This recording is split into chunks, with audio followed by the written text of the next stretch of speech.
and welcome to Question Christianity, where tough questions get reasonable answers. At least we hope so. Yeah, we hope so.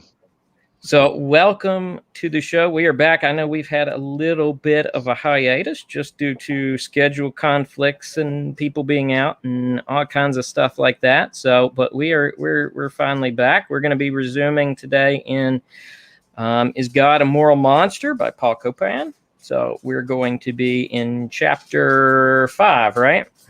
Sounds right. Yeah, chapter 5. So tonight we'll be looking at, is God a cosmic bully, or even worse, is he a cosmic child abuser? Child murderer. Yeah, so those are the questions we're going to be looking at tonight. If you tune into this stream, please put chats, comments, questions in. We would love to hear from you, and we would love to interact in whatever way we can. So if you have questions related to this topic, please drop them in the chat and let us know. We'll get to them. So yeah, y'all ready to dive in? Ready. Let's do it. All right, Charles, where'd we leave off? Well, chapter 5. So we're going to talk about Abraham, and I think this is great. And again, we're doing Paul Copan's "Is God a Moral Monster?" So he's tackling in this chapter the near sacrifice of Isaac, and I guess we usually do this, but the steel man question would be, why would a good God even ask Abraham to perform a child sacrifice? So yeah, it's something that's hard for me to imagine, especially as a human. I think the hard thing with this question is the fact that when we look at it from our perspective as a parent or just as a human being, period, and think of a situation like Abraham where God actually commands him to sacrifice his son, or even if you look at the sacrifice of Jesus, and, as Christians, if you believe Jesus is the Son of God, now there's more to expand on that, but point being, he did sacrifice his own son. So I think what people do is they take their own view and kind of put themselves in the shoes of Abraham and realize, if they heard this, I could never do it. How would I even, recognize that this was God's voice? And even if I could, should I obey it? And is it even right to obey God in an immoral command? If that was what this is, there's a question of moral consistency here. I mean, God does command in the Pentateuch that you're not to do child sacrifice. As a matter of fact, he punishes the Canaanites for doing this very thing.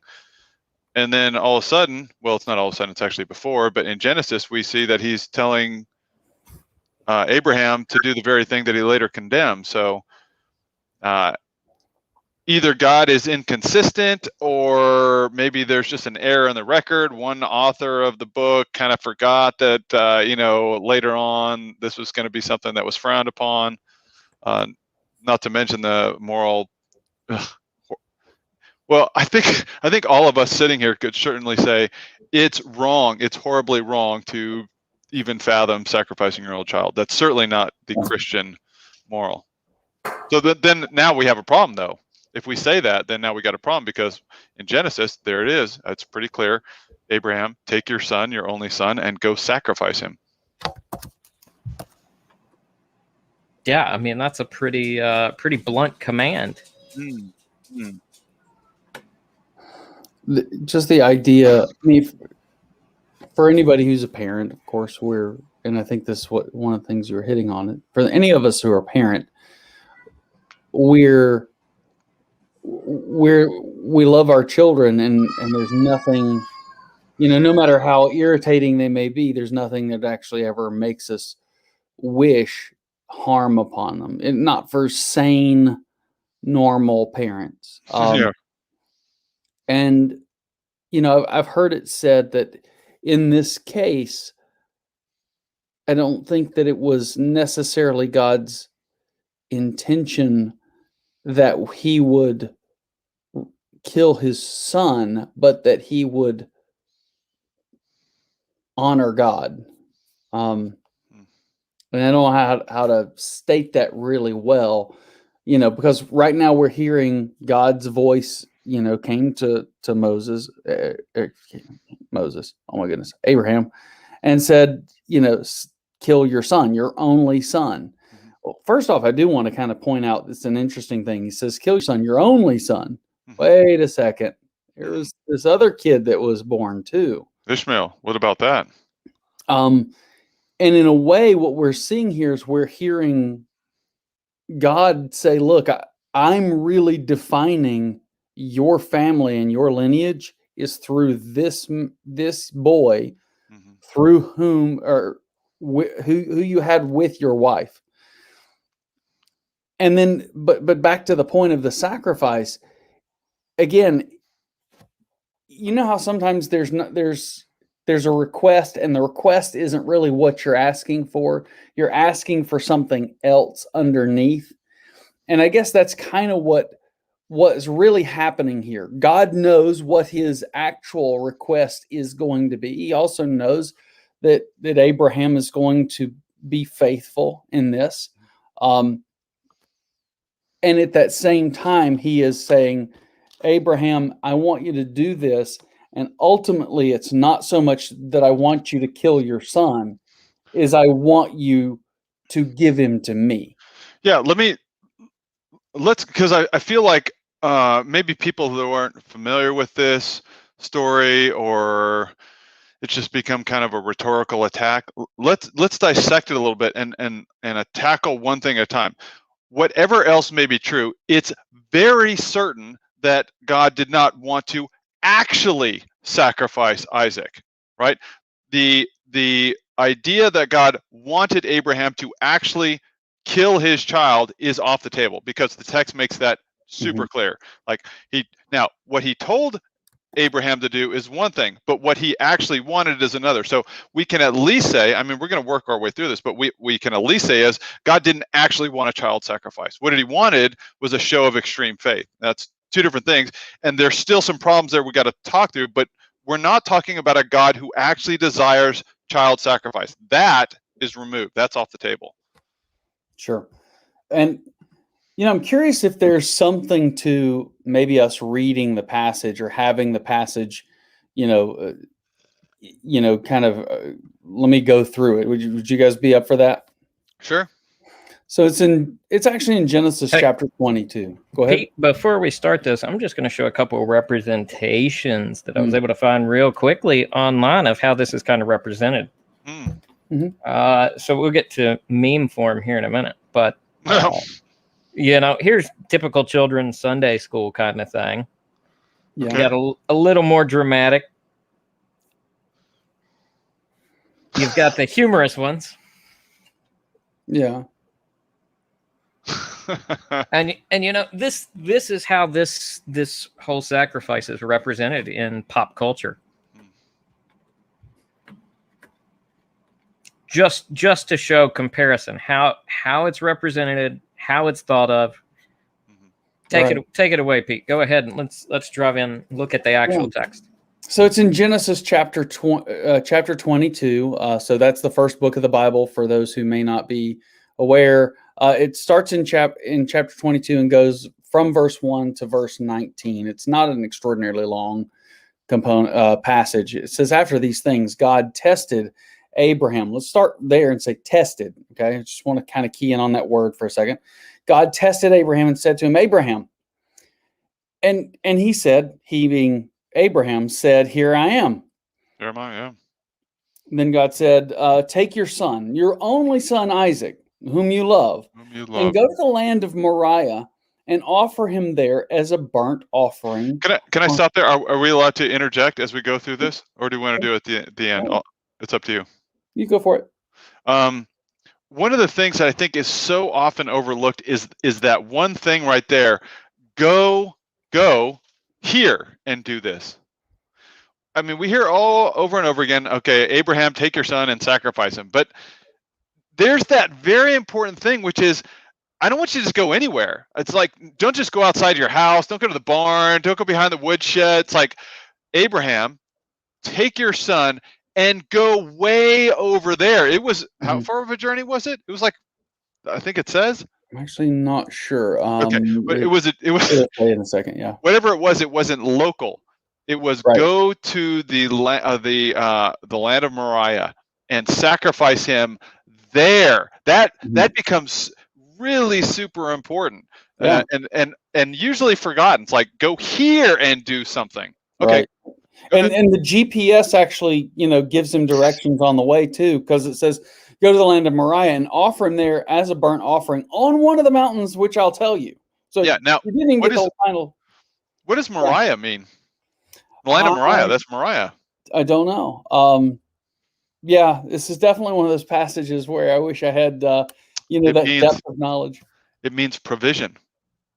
Oh, wow. This is okay. So I'm setting this up because we're going to move through this a piece at a time. But God says, and this is interesting because even in the beginning says, go, Abraham, I want you to go. Now that's important because in Abraham's life, this is not the first time when God says, go. I want you to pick up from the land that you currently are, in this land that you're currently living, where you have built up a history, where your family is, and all your past. Everything that you value now in the past, I want you to basically sacrifice it and go where I'm telling you. Where am I going? I'm not telling you. You're just going to go. So pick up and go. Go here. Really good call out there. And, one of the things that I would say for viewers who may have, when you're reading this English translation of the Bible, which has been translated from the multiple thousands of copies that we found. We've compiled them all together and come up with this. Understand that you're reading an English version here. So there's a lot of Middle Eastern and Near Eastern concepts and concepts there that we're not necessarily accustomed to. So that was a great call out. Moriah means the land of provision, you said? Okay, and now you brought up something else, which is there's a cultural context that we're talking in too. This is not like 21st century United States of America, right? This is in the ancient Near East, when child sacrifice was actually not uncommon, where this was what Abraham thought he was going to be doing was culturally common. So Abraham basically is at least being tested if he's going to be as loyal to his God, so to speak, as other pagans were to theirs. Right. But as God, see, and this is interesting too, and we don't have time to go into this, but I'll just say that the Old Testament is filled with things like this, where God takes the current cultural practice and revisits it. And that includes the creation story. So people say, oh, the Genesis creation story is a lot like the Enuma Elish or other creation stories at the time. It's like, yeah, exactly. That's why it's so powerful, because he's taking the current cultural context and then putting this twist in it that gives it an entirely new meaning. So there was an ancient Near East custom where child sacrifice, unfortunately, was not uncommon. Okay, sorry. Yeah, go ahead. Yeah. So go to the land of Moriah and offer him there as a burnt offering on one of the mountains, which I shall tell you. So Abraham rose early in the morning, he saddled his donkey and took 2 of his young men with him and his son Isaac. And he cut the wood for the burnt offering, and he arose and went to the place of which God had told him. On the 3rd day, Abraham lifted up his eyes and saw the place from afar. 3 days. 3 days. 3 days is not an insignificant number. So it's like, as I think, was it? Maybe it was in this chapter, or there was also a podcast that I listened to. So sorry if I'm saying something that's not there, but you have to think about Abraham for 3 days, basically thinking his son is dead. It's like he's dead. It's like 3 days he's dead, and it's not an exact representation. I don't want to read to it, but it does have this kind of echo and shadow of having this death for 3 days, and then this giving back of life, like this thing that you thought was going to be dead for 3 days is now alive again. Yeah. So, one of the great things we can see here is a lot of correlation to, oh my gosh, it's so thick. It's like, okay, the thing I just said about 3 days, it's like, yeah, I mean, I can totally understand someone going, all right, 3 days, fine. But it's like, it's not just that. It's like your son, your only son. We're going to go through I mean, because Jesus Christ is written so threaded through almost every single passage in here that once you have that light of Christ and his sacrifice, it blows everything up. And just as since I live really close to the Appalachian Trail, that could have been anywhere based on people I've talked to who hiked the AT. That could have been anywhere from 30 to 50 miles away, maybe further. You know, we don't know. Abraham's not a young punk. I mean, he could have only been 20. But still, it's 3 days journey for him. Yeah. All right. So on the third day, lifted up his eyes and saw the place from afar. Then Abraham said to his young men, "Stay here with the donkey. I and the boy will go over there and worship and come again to you." Worship. Hold on a second. Okay. He just said, "Stay here with the donkey. I and the boy will go over there and come again to you." Right here, there's that's interesting. faith. Yes. There's already faith being demonstrated that he knows. In fact, it's even said in Hebrews. So, you know, he had such faith that he believed that God could even have raised him from the dead and give him back his son. Okay, why is that? Why do you think Abraham has the faith that they will both come back? Well, he had already been told. Isaac is the one through whom your lineage will be given. He'd been told that. So he's promised that. He'd been promised that. It didn't just told. It's like promised.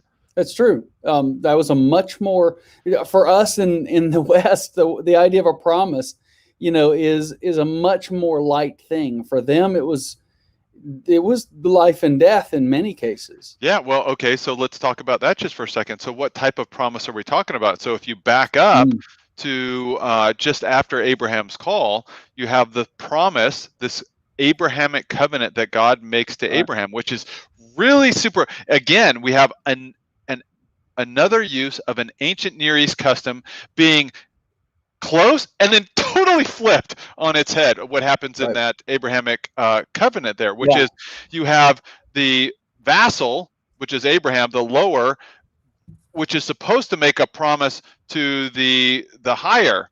And in the ancient Near East custom, it was the one of the lower status who would be the one to walk through the animal pieces, basically saying, look, you're basically the bigger king. If I break this promise, may it be unto me like it is with these split animal pieces. Like basically, may I die and be split up into pieces.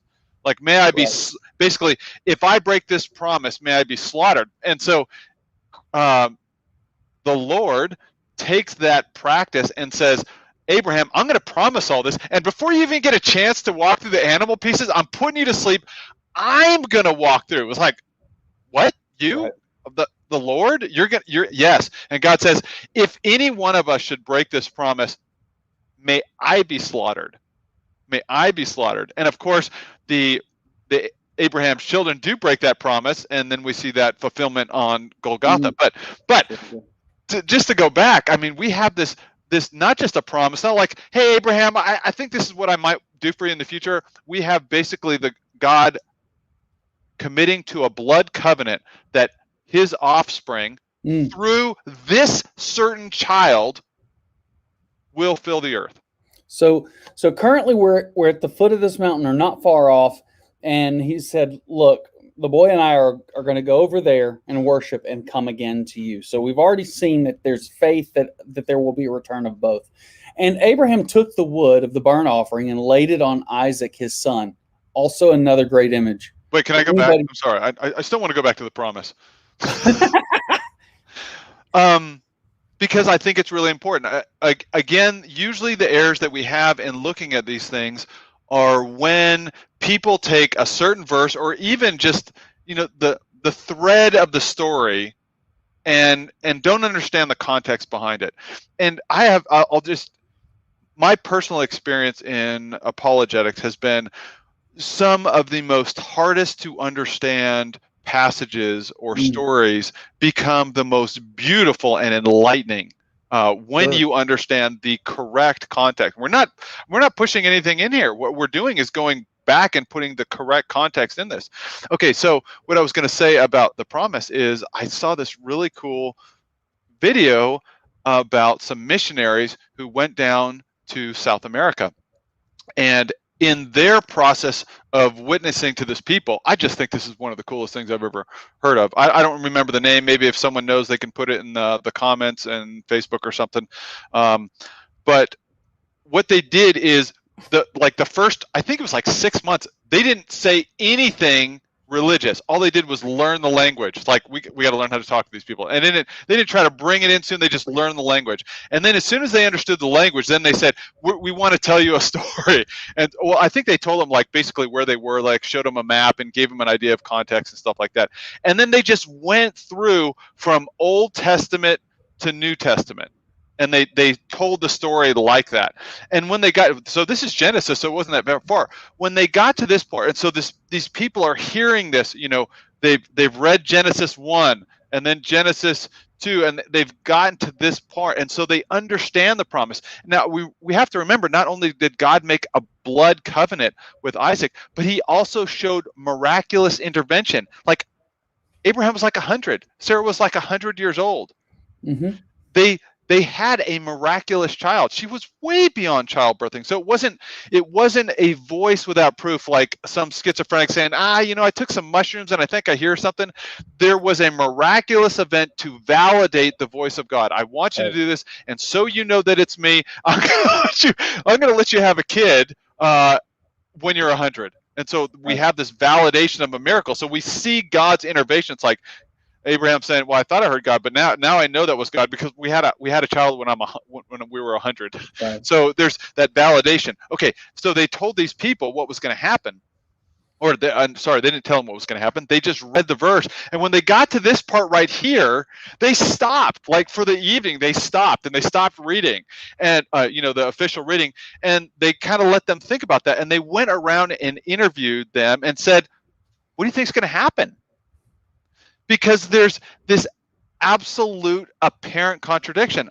Then they were like, we don't know, because God made it really clear that, you know, there's this promise to Abraham and it's all going to come through Isaac. And yet he's telling it, it's like, so they were kind of stuck. And almost every one of them said, we think that Abraham is going to go up there and kill his child and God will bring him back from the dead. Mm.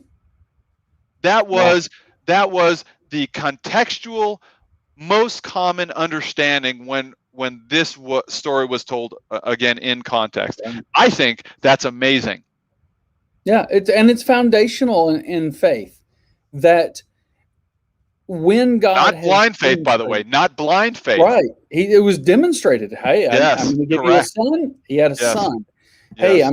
I'm not only going to give you a son, but it's going to be in this old age. And when these things happen, you go, when has God failed me?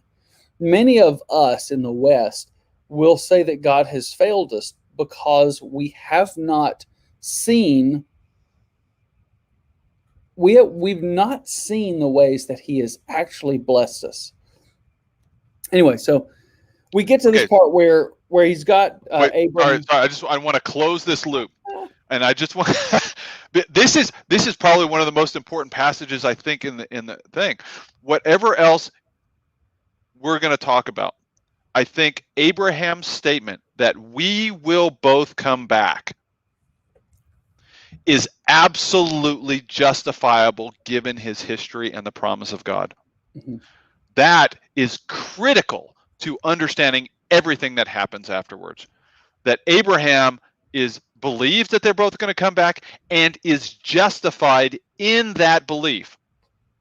Whatever else. I mean, Abraham probably, in his mind, he might go up there and there might be a knife going through his son, but he's still justified in his belief that they both will return. And that absolutely matters, because it's not a typical child sacrifice where you're going to sacrifice your child to some pagan god and then that's it, and then you go home alone. That is not what's happening here, and Abraham understands that, justifiably so. So we're going to go there. We're going to worship and come to you again. And Abraham took the wood of the burnt offering and laid it on his son Isaac, on Isaac his son. and this is an image of Christ carrying the cross. It's a Mm-hmm. four image of that. And he took, and he Abraham's carrying the wood, or Isaac's carrying the wood, man. There is something to that. Again, it's not super heavy, but it's like one of those shadows. It's there. It's like all these shadows. And he took in his hand the fire and the knife.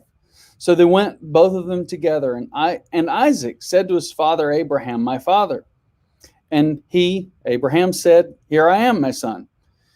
Then Isaac said, "Behold the fire and the wood, but where's the lamb for the burnt offering?" And Abraham said, "God will provide for himself the lamb for the burnt offering, my son." Now, listen, what did he say? God will what? God will provide. Where are they? They're in Moriah. So that's such a powerful imagery. They're on the mountain of provision. It's like God says, go to the mountain of provision. And Abraham says, I don't know what's going on, but God will provide, because he told us not to go anywhere. He told us to come here to the place of provision. Yeah. You know what's so also interesting is Isaac is voluntarily going with him. Because there's a trust. There's a trust. That faith had been, okay, so this is a dad thing, and this is, my wife and I were homeschool nuts. Caleb, you're in that with us. This is indication that this faith was passed down. This is indication that the information of who God is, who God was more than just something held in Abraham's head. That it had been passed down and that it was important enough to convey. All right, so where was and of important kind of note here too, when looking at this, we really don't know how old Isaac was at this time. Mm-hmm. The Sunday school pictures indicate that, maybe really he was like 6 or 7. But in reality, if he's carrying the wood and stuff for this altar, he may have been 14, 15. The word used here is used for young people up to, young adulthood. Wow. So he may have even been a young adult at the time of this happening. Right. So he knew exactly what was going to happen, and he went along with it. So I will say one thing. We do know exactly how old he was. He was 3 days older when he got to the top of that mountain than he was when he started the journey. So that's, again, I really like precision. So they went, both of them together. When they came to the place of which God had told him, Abraham built the altar there. He built the altar and laid the wood in order and bound Isaac, his son, and laid him on the altar on top of the wood. Then Abraham reached out his hand and took the knife to slaughter his son. Not something you hear every day. But the angel of the Lord called to him from heaven and said, "Abraham, Abraham." And Abraham then said, "Here I am."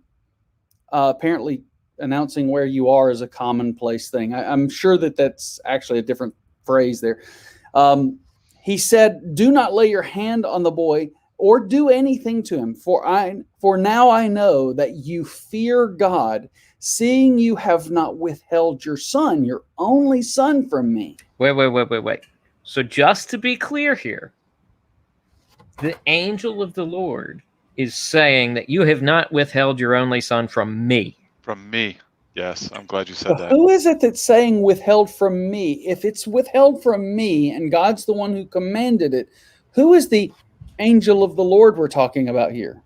Seems to be God himself. In many cases, we believe that this is actually a pre-incarnate version of Christ, or not version, but pre-incarnate appearance of Christ. You'll hear the phrase Christophany thrown around among those who like, fun terminology. In this case, one of the things let me go into the New Testament. I'm not going to go to the actual verse, but there's a place where Jesus says, if you love your mother, your father, your son, your daughter, your pet more than me, you're not worthy to be my disciple. And then there's another place where he says, if you save your own life, you'll lose it. in this case, we're seeing a preview of those verses that here Abraham is willing to, in his mind, his son Isaac does not belong to him. He's not my son. He's God's son, and I have to do with him the way he wills. And in that case, we see that God is saying, you haven't withheld your son from me. Again, taking away the idea that in this case, God is not intending for an actual human sacrifice on this altar, on this mountain at this time. Instead, he is wanting Abraham and Isaac both to say to us, to record for us that God will provide a lamb for himself. And that in that, our obedience and our, honestly, even our lack of obedience in that provision, God is still going to cover us. As some commentaries have said, the story of Abraham is not about what we're willing to sacrifice to God. It's a story about God, what God is going to provide for us. Right. And he's, like you pointed out before, he'd already told us what he's going to provide. The Abrahamic covenant is the covenant under which Christianity is founded. We are the covenant of promise. And in this promise, he's just renewing, not even really renewing, he's just restating it again. Says, I will provide. Yeah, I'll remind you. Yeah. Remember. Yeah. So do not lay a hand on him, seeing that you have not withheld your son, your only son, from me. Again, calling out that Isaac is his only son, despite son of promise. Yep. Yeah. Is the son of promise. And Abraham lifted up his eyes and looked, and behold, behind him was a ram caught in a thicket by his horns. And Abraham went and took the ram and offered it as a burnt offering instead of his son. Okay, who wants to take that one? That is the redemption. That's the redemption price of the firstborn son. If you look at the law and you see the law as it came after Abraham, the redemption price of the son was a lamb, or was a ram. What about the thicket? Oh, okay. I didn't catch that one. So you mean that that ram was caught up in thorns? Yeah. So the Hebrew word there is the Hebrew word there can be translated thicket or collection or a bushel of thorns or something like that. So the same. It's caught up by its head, by its horns, in this bushel of thorns. The same kind of thorns that are mentioned in the curse in Genesis 4. Thorns and thistles. I didn't know that. Yeah. I didn't know. So that's awesome. So what you're saying is this ram is caught up in the symbolism of sin here. Yeah, gosh, that's just amazing. I never knew that before, Caleb. Thank you for that. So that's so interesting. So that symbol of the repercussion of sin is what Christ wore as a crown as he was nailed to the tree. It's like, you know what you are the crown of? You know what you're the king of right now? You are the king of sin. Only as you represent those who are sinful. Of course, Christ was pure and without blemish, but which allowed him. Gosh, that's amazing. Wow. Okay, so again, another shadow here at this mountain of provision. Okay. So Abraham called that place. Hold on, he says Abraham called that place, the Lord will provide. As it is said to this day, on the mount of the Lord, it shall be provided. Yeah, it shall be angel provided. Of the Lord called to Abraham a second time from heaven and said, by myself I have sworn, declares the Lord, because you've done this and have not withheld your son, your only son, I will surely bless you, and I will surely multiply your offspring as the stars of the heaven and as the sand is on the seashore. And your offspring shall possess the gate of his enemies. Even if that means that I have to sacrifice my own son to make this true, to fulfill the blood covenant that I made with you. even if I have to be the one that walks through. Now, here's one more little. What was the remark by Jesus? That the gates of hell shall not prevail against his followers. Okay, so we talked about Mount Moriah. It's the place of provision, the Mount of provision. Where is it? Where is it? It's the same place that Christ was sacrificed. Oh, yeah. Sorry, Golgotha, or well, it's at least that. I mean, to be honest, we don't know that it was that very hilltop, but it was certainly there. It was either Golgotha or where the temple was eventually built. Either way, the sacrifices that were happening in the temple are enough. But gosh, that's to me that's just so amazing. It's like, Abraham, I want you to take your son, and I want you to go where later on I'm actually going to kill my own son for you and your people. You're going here because this is such a typological foreshadowing of the future. Sure.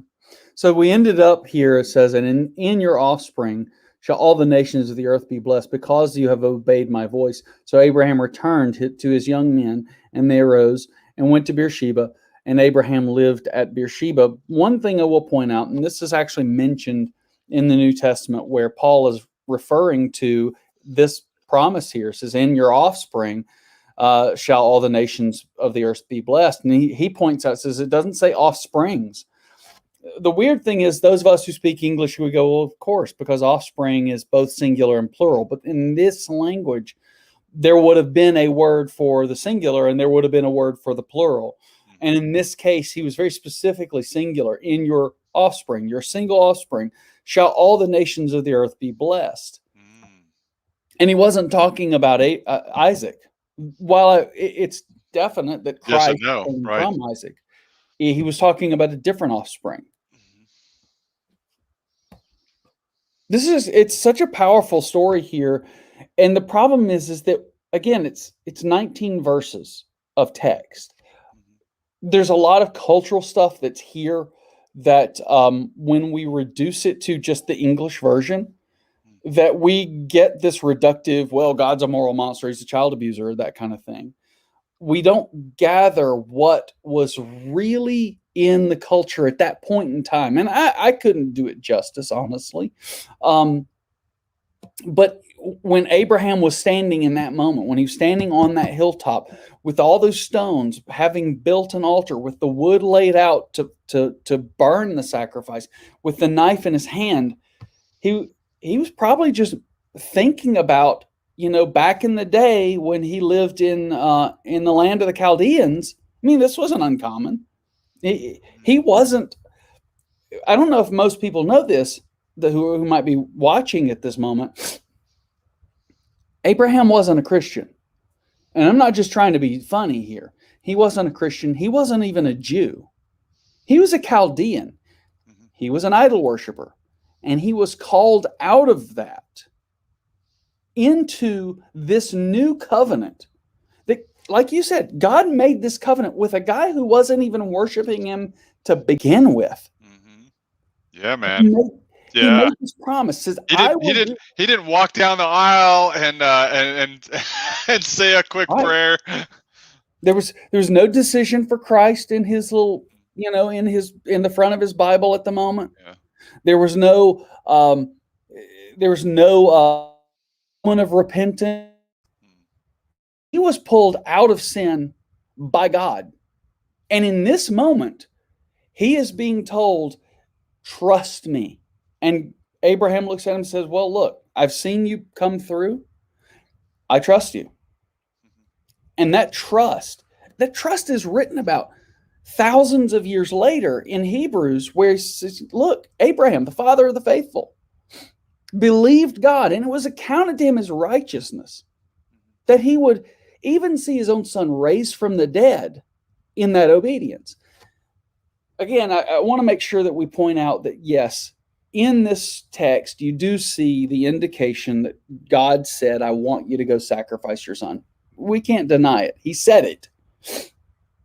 But we can take from the way this story plays out that the intention wasn't to kill Isaac, but to demonstrate again and even color in a little bit further in the lines that, by the way, I'm going to provide. And the provision I'm going to provide is salvation for you and your son and your offspring and all those who will follow after you. This is a story where God gets to project the future just a little bit further and say, I'm coming in and I'm going to intervene in human history, not as the moral monster people might think me, but instead as the saving, loving Savior, and loving and protecting and intervening, and not just intervening, but also standing between you and the punishment that's due to you. Yeah, the parent who loves his child so much that he's willing to die for his child. Right. You know, you talked about the angel of the Lord. We talked about that, and then we see all these types and shadows just here in these few verses. And this is why, as Christians, we don't think it's at all crazy when in the Gospels Jesus says, or is showing his disciples, that all the Old Testament is about him. Yeah. Like, oh, that Old Testament, it's about me. Like, I wish I could have been there. I don't know what it'd been like as Christ himself is going through the story of Abraham, going, check this out. Do you see it now? Because before, right, there'd been no cross. So the disciples, they understood the story of Abraham for sure. But I mean, can you see after the resurrection when the disciples are just walking with Jesus on the road to Emmaus, and he's going, okay, now, remember Abraham? Just think about that for a second. You know, the ram in the thicket and the thorns and the mountain of provision, like, huh? Well, it's pretty cool, right? Yeah. And to kind of bring it back to the gospel, if you look at a lot of people, they look at the Old Testament and they think the moral monster is God, when in reality, we are the moral monsters. We are the ones who are despicable. And he, after the Abrahamic covenant, which we talked about, he then creates the Mosaic covenant. And there, the covenant is different. It's these are the things that I expect. And then all of Israel stands up and says, these things we will do. And in all of that, we fail. We fail miserably. Yeah. In fact, I've heard people try poorly to sum up the gospel as well.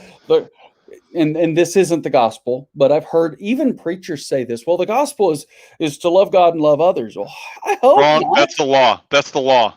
That is the law. Yeah, that is not the gospel. And I failed at that. Everyone on this broadcast has failed at that. Yep. Everyone watching has failed at that. No, even the people who are really, do good things. At some point, you have hated God and you've hated others. You've hated others if they don't believe like you, if they don't think like you. And what we've hated them to the point where we wish them dead.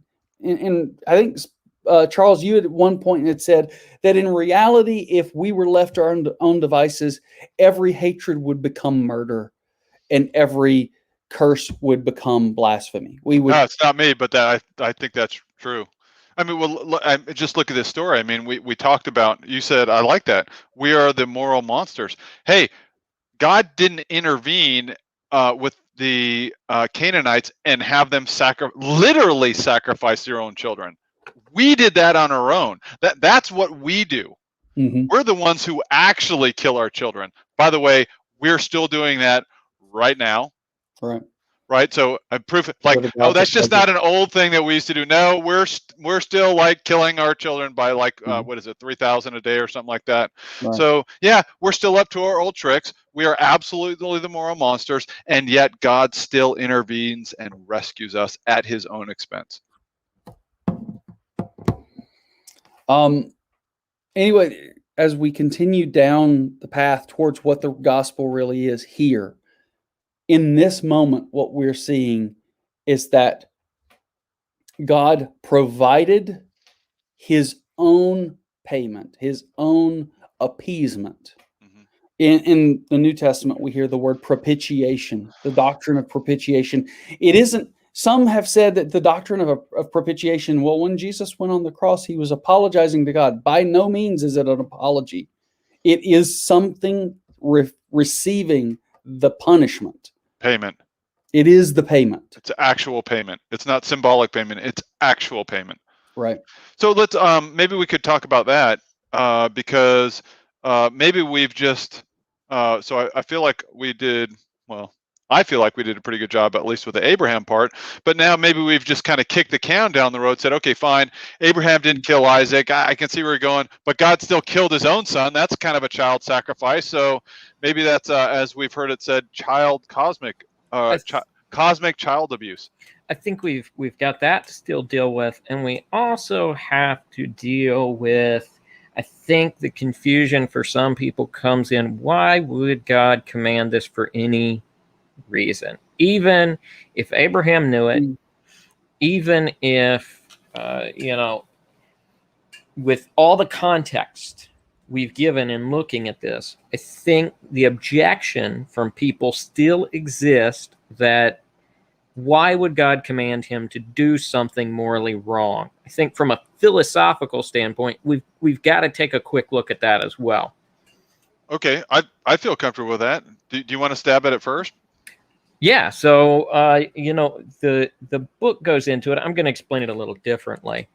But the way I usually explain this is in looking at the butterfly effect from chaos theory, that things can radically change. A small action here can result after time in a chain of actions that is catastrophic or life-changing or whatever the case may be.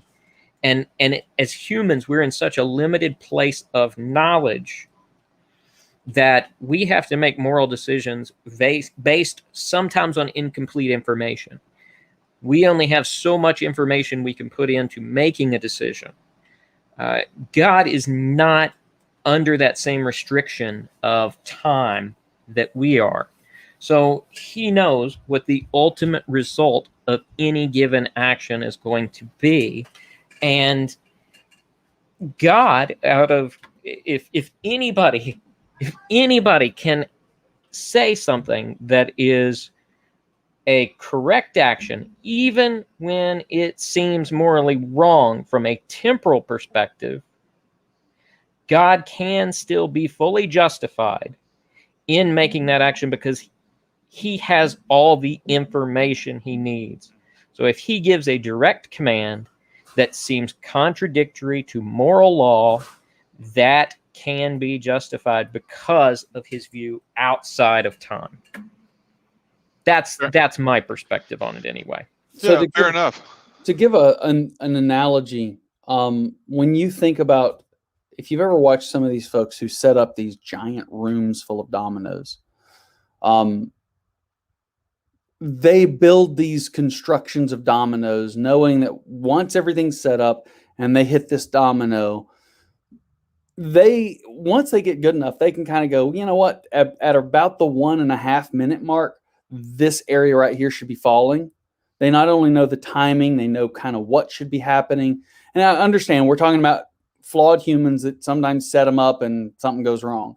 But in this case, we're talking about the one who has perfect foreknowledge, setting up all of creation so that when he set it off, and I'm not just trying to create some deterministic thought process.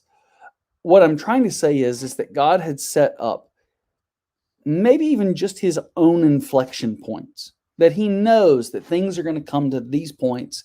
And at that place, here in the Abrahamic covenant visitation, both at the Abrahamic covenant statement and at the secondary part of the covenant, here when we see that God will provide himself for himself a ram, that he knew these moments were going to transpire, like you're saying. And at this point, we're just simply at the right place in the domino construction, that these things had to happen. And God, outside of time, with that outside view, is able to understand and know not only what will happen, when will happen, and even be able to say, Abraham's going to say these things at the right time, at the right place, and it's going to be a demonstration of his faith in my promise and him stating my promise. Okay, so number one, we already said at the beginning that God didn't want a child sacrifice, and there wasn't gonna be a child sacrifice. Like God was gonna stop that, as He did. So there was never gonna be a child sacrifice. God didn't. It wasn't part of God's plan, and He was gonna intervene. That was never gonna happen. Okay, so all we're left with is Abraham's understanding and God's telling Abraham to do something that at least seemed to the uncontextual listener to be immoral. So let me hit this again with like a metaphor. Let's say that for God forbid, for some reason, your child had some type of disease or medical condition where they had to go in for surgery. And as part of that process, maybe it's like a heart transplant. Okay. And when they do a heart transplant, one of the things they do is stop the heart. They're dead.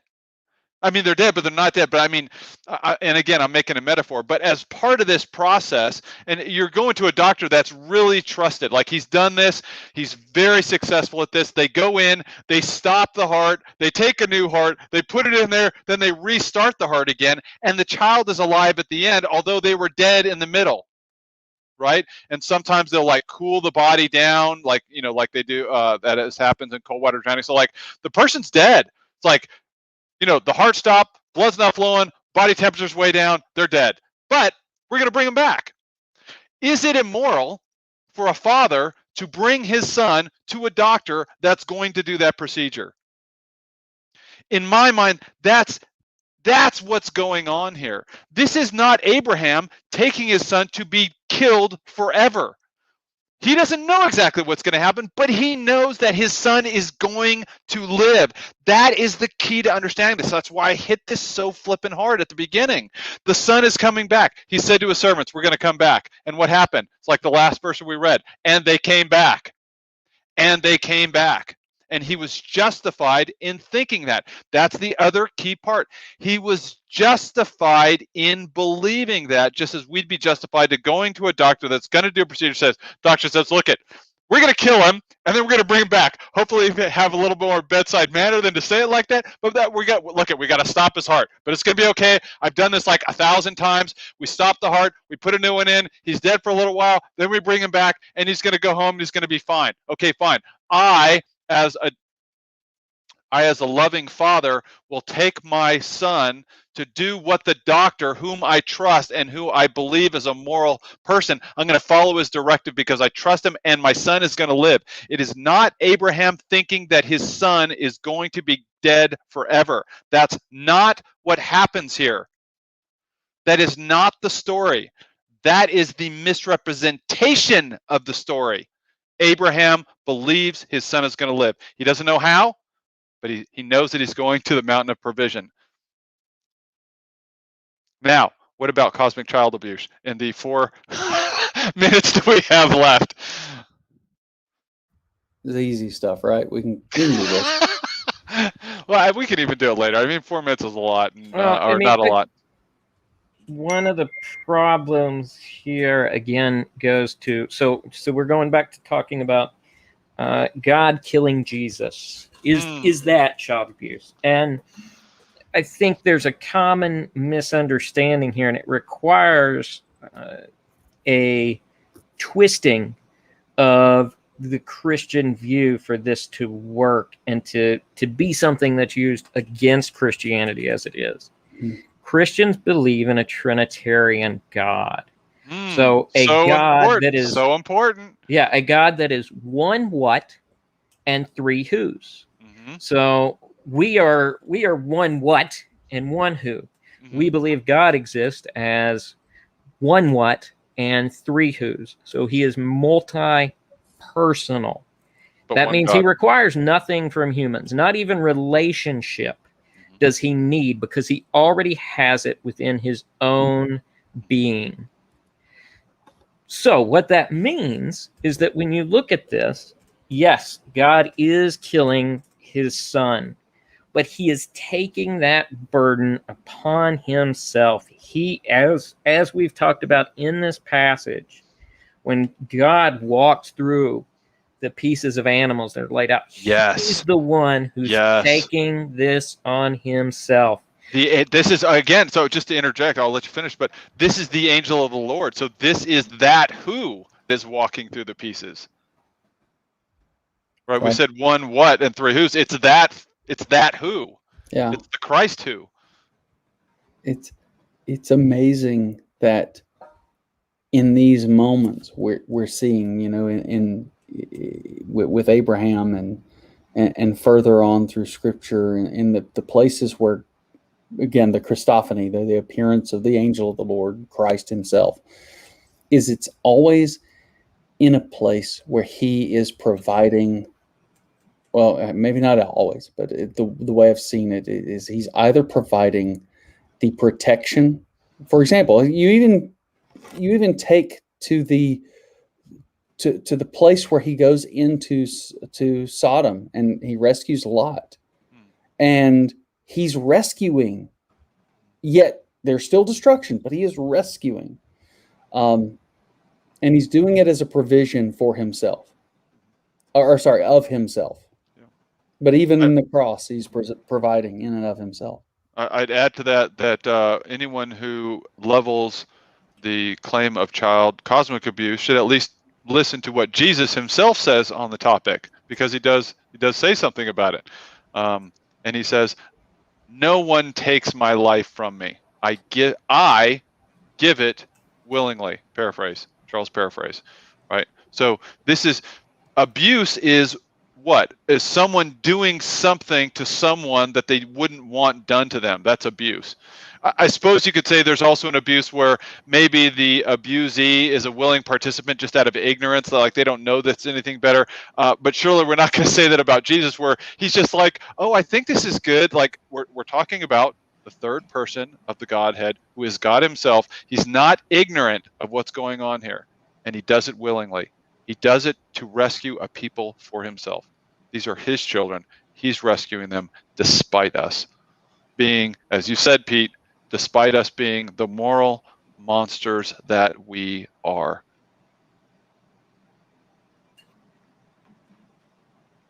So we got a question. I would be glad to try and answer, but I'm not. It seems to be a more general question about abuse. Can child abuse make them abusers? That's more of a psychological question. So it's not really, I think, at least my understanding of it. If you can expand on that a little bit for us and tell us how this relates, we'll be glad to dive in and take a jab at it. Yeah, I mean, we can definitely look at, you can look back through Scripture and you can see abuse of humans. Even humans that God ultimately used for his own purposes. They were horrible and horrific acts performed by people that even in some cases God saved them out of that. And perhaps the question is in relation to why God would allow what was the question? Any child abusers to exist. The question itself was, how can child abuse make them abusers? Well, I think by definition, I mean, if you're abusing a child, then by definition, then you're an abuser. If you're not abusing them, then it's not child abuse. I mean, it's kind of self-definitional. Yeah, in this instance, ultimately, Abraham, while he intended to follow through with what it seemed God was requesting of him, this wasn't child abuse. Nothing actually terminated. Right. Well, that's where the question is: was this child abuse? And well, I think we've done already a very good job of answering it. It wasn't child abuse because, again, it's like going to the doctor when you know and have certainty that the child, whatever else is going to happen, the child is going to live after what you've done. That was Abraham's understanding. Yeah, and it was indicated. So important. It was indicated right there with the, we're going to go worship, and then we're going to come back. Then we are coming back, and we have reason. It's not a blind faith either. I hope I don't see that in any of the comments. Not a blind faith. It's a faith based on evidence of past miraculous intervention by this very God that they're going to this place of promise. Yeah. So and to contrast it, like we've said before, Abraham was familiar with what child sacrifice was. He had seen or at least knew of it before.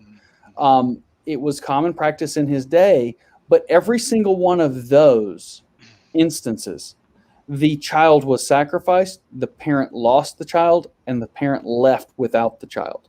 In this case, we have clear indication that Abraham not only said, look, I'm going to go do what God told me to, but he's also given me the promise that my lineage will proceed through this child. So that promise can't be undermined by this command. And that's a thing that I think we, again, in Christianity, for those who might be listening who are Christians, we must understand that current circumstances don't undermine the promise of salvation. Look, I'm not going to say that you're going to get some weird miraculous thing that happens in your world. I'm not going to say that you're going to get somehow magnificent wealth or anything like that. This is not one of those. You will have suffering. Yeah, I don't have good hair, so I can't preach that kind of stuff. The only thing I can preach is the gospel, is that in spite of the circumstances that may appear, the promise of salvation, maybe not even bodily salvation at this point, but the promise of ultimate salvation has been given through a God that has demonstrated time and again that he demonstrated. Yes, demonstrated time and time again. And as the final, well, I don't know if it's the final, but as a final thought on my part is, just as Abraham had faith that his son was going to live again, whatever else might be said about this cosmic child abuse, so the father absolutely knew with divine certainty that his son was going to live again, and certainly did. So I think it's just a wonderful, wonderful thing. Yeah, I mean, even if you took a very skeptical approach to the Bible, because I could see people seeing this and saying, well, they just used the Bible to twist this around. But even if you were to take a very skeptical approach to the Bible, looking at, the Old Testament maybe being written sometime during the Babylonian captivity, let's even say that is the case. Even if that were the case, you've got a incredible story with details that are intricately linked to the stories we hear in the Gospels from all the Gospel writers that have the same kind of details that show there are just uncanny parallels between this story and that of Jesus, something that happened hundreds of years, at least hundreds of years after this was written. Man. Maybe far more. But even a skeptical approach, you have to say there's something weird with the way these stories line up, and it would require extremely intelligent writers in order to link something like this. Almost have to be miraculous. Yeah, it would be. You don't see this kind of thing, from writers today. That's for sure. And as much as we've shown what I think are just some remarkable and beautiful parallels to Christ and the gospel, this is just one small story in Genesis. This stuff, I mean, if you've seen what we have hopefully rightly exposed here with our hopefully good exegesis of this story, this can be done in virtually every part of the Old Testament. It's absolutely remarkable how much, with the light of the New Testament, the Old Testament, it just explodes into life. Yeah, absolutely. We've got some really interesting things that we're going to cover. Hopefully next week, maybe we can come back and revisit just the tail end of this, where is the crucifixion of Jesus, or not next week, but our next visit. Maybe we can touch back on, is that actual child abuse from God himself? If we feel like that fits. I know we're going to be doing what chapter next time? Chapter 6. God's timeless wisdom. Incremental steps for hardened hearts. Wow. So this would talk about things like selling your daughter into slavery, as the quote the Old Testament said. Working on the Sabbath is justification for killing someone. So many of these Old Testament laws that seem absolutely archaic and out of place we'll look at those. Right. Well, All right. well, Well, great week. excellent way to wrap it up. I'm not going to give everybody the whole spiel. Subscribe, hit Like, the follow. buttons, Yeah, man. all that stuff. I want to try to grab this thing. Is it? Oh yeah. By the way, did we say that's Charles and this is Caleb? Yeah. Oh yeah, we completely forgot introductions. Yeah, I'm today. This Charles. will be the outroduction, I guess. Excellent. Well, I'm Caleb. This is Charles. Yeah. This is Pete. Yeah, it's kind of good. So we hope you found this helpful in some way. If not, please let us know. Yeah. That's fine too. Adam, appreciate the question. Come back next time, ask some more. Yep, we would love to hear more. Sorry, we didn't quite understand things there, but we'd love to know more about what you were getting at. So, everybody, have a wonderful evening. Thanks for watching. Blessings. See ya. Thanks.